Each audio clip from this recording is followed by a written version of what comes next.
Bismillahirrahmanirrahim. Daun salam di samping sumur. Yang jawab salam semoga panjang umur. Ya, harus diaminkan ya. Nah. Daun salam di samping pohon sawit. Yang jawab salam semoga banyak duit. Wah, giliran banyak duit kencang nian aminnya.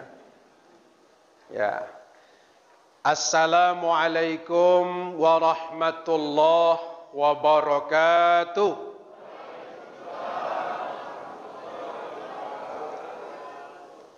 Alhamdulillah wassalatu wassalamu ala Rasulillah, amma ba'd. Bapak-bapak, ibu-ibu, jamaah salat tarawih yang saya hormati. Malam ini setelah salat tarawih, sesuai dengan arti daripada tarawih itu ya, istirahat. Nah, jadi pas istirahat nih kita isi dengan ceramah dan kita syuting bapak-bapak. Nanti biar bapak-bapak di rumah nanti bisa juga menikmati ceramah kita malam ini gitu kan. Ini sampai kemana-mana nih di YouTube. Nah, itu sambil santai nanti di rumah di grup RT nanti kita kirim. Baik Bapak Ibu hadirin sekalian, saya ingin bacakan satu buah hadis Rasulullah sallallahu alaihi wasallam. Bismillahirrahmanirrahim. Inna hadhil quluba tasda'u kama yasda'ul hadid idza asabahul ma'. Qila ya Rasulullah wa ma jila'uha? Kasratu zikrul maut wa tilawatul Qur'an. Hadis rawahul Baihaqi. Artinya Rasulullah sallallahu alaihi wasallam bersabda, sesungguhnya hati berkarat bagaikan besi yang berkarat apabila terkena air, kata Nabi. Maka sahabat bertanya, bagaimana cara bisa membuat hati kita itu bisa jadi mengkilat ya Rasulullah? Lalu sahabat Nabi menjawab, ada dua yang bisa membuat hati kita bisa jadi mengkilat.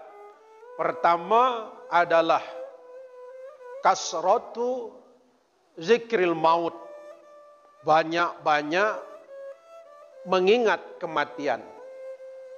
Yang kedua, tilawatul Quran, kita mentilawah Al-Quran.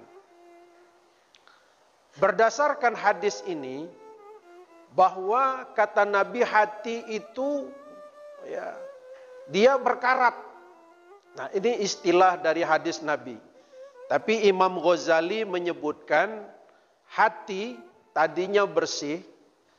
Satu kali kita berbuat dosa, timbul bintik hitam. Dua kali, dua bintik hitam. Tiga kali melakukan dosa, tiga bintik hitam. Akhirnya karena begitu banyaknya dosa yang kita lakukan, terus bintik-bintik hitam bertambah di hati kita itu, sehingga hati kita pun jadi gelap. Akhirnya matilah hati itu. Nah, jika hati sudah mati, sesungguhnya manusia itu walaupun dia masih berjalan, tapi sesungguhnya dia sudah mati. Kata Imam Ghazali. Kenapa dikatakan sudah mati? Karena orang kalau sudah hatinya tidak hidup, kalau hatinya mati, maka seluruh anggota badannya pun sesungguhnya sudah mati. Matanya tidak lagi memandang dengan kasih sayang, jadi memandang orang sebagai musuh saja. Telinga begitu juga sudah alergi dengan ayat-ayat Quran. Sehingga kalau ada orang azan, ada orang ngaji di masjid, nah itu ngamuk dia tuh, macam kemasukan. Tuh, itu kalau hati sudah mati. Ya. Kemudian tangan tidak lagi mampu dia menggunakan dengan baik, malah tangan itu dia gunakan untuk sesuatu hal yang merusak. Kaki juga begitu, melangkah kepada tempat-tempat maksiat, tidak lagi melangkah ke masjid, ke pengajian. Maka itu disebut dia sesungguhnya sudah mati. Tapi kalau hati itu hidup, maka sesungguhnya pandangan matanya dengan pandangan kasih sayang, dengan orang di sekitarnya kasih sayang. Begitu juga Bapak, sayang dengan keluarga, sayang dengan istri. Ya Pak ya? Ya Pak? Sayang dengan istri tak? Ibu sayang dengan suami?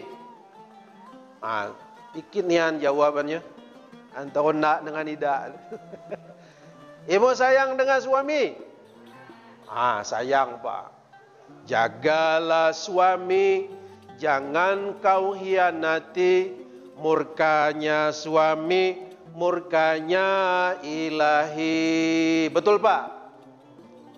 Bila suami kawin lagi, ibu-ibu tak usah bersedih, walaupun ditinggal pergi, ibu ikhlaskan hati. Cocok Bu?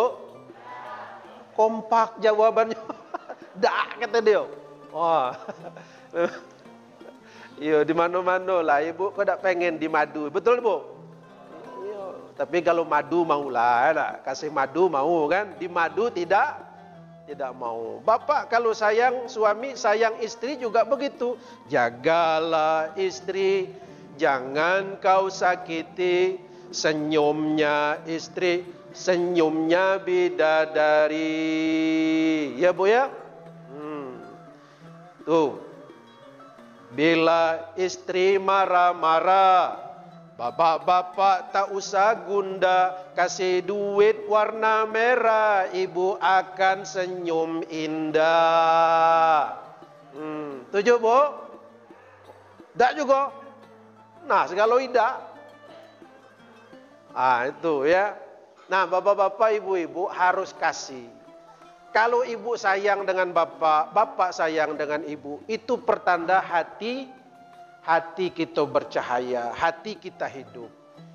Gitu. Maka apa yang membuat hati kita bisa jadi hidup? Pertama, kita harus banyak-banyak mengingat kematian. Seram Pak, mengingat kematian? Tidak. Jangan melihat seramnya itu.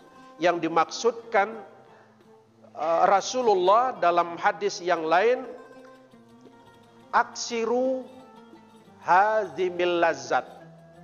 Perbanyaklah mengingat yang memutuskan kelezatan duniawi. Apa itu? Kematian. Nah, yang diinginkan dalam hadis ini bahwa kelezatan dunia itu hanya sementara. Bahwa kata Rasulullah, yang dimaksud dengan pemutus kelezatan itu adalah mengingat kematian. Untuk apa? Yuqarribu, untuk mendekatkan kelezatan akhirat. Kenapa? Karena kelezatan dunia ini hanya sementara. Kelezatan yang paling hakiki adalah nanti di akhirat. Maka disebut dalam Al-Quran, kita baca, walal akhiratu khairu wa abqa. Bahwa kehidupan akhirat lebih kekal, bapak-bapak. Jadi supaya hati kita itu hidup dan memancarkan cahaya, kita banyaklah mengingat akan kematian, bahwa kita bakal mati. Apalagi bapak-bapak ni saya tengok depan-depan ni sudah 60-an ke atas ni, Pak ya. Jadi lebih banyak mengingat kematian, banyak beramal ibadah. Insya Allah dengan banyak mengingat kematian, nah itu hati kita bercahaya. Tuh. Nah biasanya sebulan lagi menjelang orang meninggal itu biasa sudah ada tanda-tanda, Pak. Sudah ada tanda-tanda, Bu. Di antaranya tanda-tanda sebulan lagi menjelang meninggal tu badan tu bengkak-bengkak. Bengkaknya tu tak tahu penyakitnya apa, pokoknya bengkak be. Ada benjolan-benjolan. Sudah tu yang kedua, kalau ada koreng borok itu susah sembuhnya. Tak sembuh-sembuh. Itu dah dekat. Yang ketiga, bawaannya nak ngantuk be. Nak tidur be bawaannya. Itulah dah lama lagi lah tu. Jadi siapa nak ngantuk malam ko? Was, hati-hati. Dah lama. Iyo. Siang tidur be bawaannya kan. Gitu malam tidur. Pokoknya ngantuk be, tiap hari tidur lah sehingga badan bengkak. Itu dah lama tu. Tanda-tanda ya tak? Berdasarkan pengalaman guru-guru kita, ulama-ulama kita. Yang kedua, yang bisa hati kita bisa jadi hidup adalah dengan banyak mentilawah Al-Quran, membaca Quran. Ada apa dengan membaca Quran? Karena Al-Quran itu pedoman hidup kita. Mau baca apa lagi selain daripada membaca Al-Quran? Baca Injil tak mungkin. Iqra'ul Quran fa innahu ya'ti yaumal qiyamah syafi'an li ashabi. Bacalah Al-Quran sebab nanti Al-Quran di hari kiamat nanti dia datang kepada kita untuk memberikan bantuan syafaat kepada kita. Maka itu bulan Ramadan ni banyak-banyaklah baca Quran. Tak dapat 1 juz sehalaman. Ya kan? 2 halaman. Terus beransur. Pokoknya bulan puasa ni kita berusaha untuk mentilawah, untuk mentadarus Al-Quran.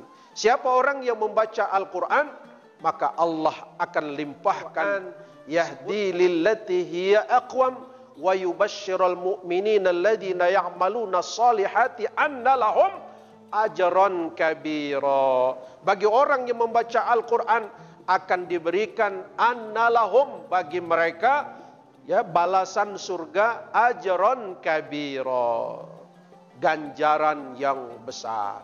Semoga kita semua dapat menghidupkan hati kita sehingga kita mau bersahabat tetangga kiri kanan, kasih sayang kepada sesama dan senantiasa berakhlak baik karena hidupnya dan bercahayanya hati kita. Amin ya rabbal alamin. Demikian, lebih dan kurang mohon maaf.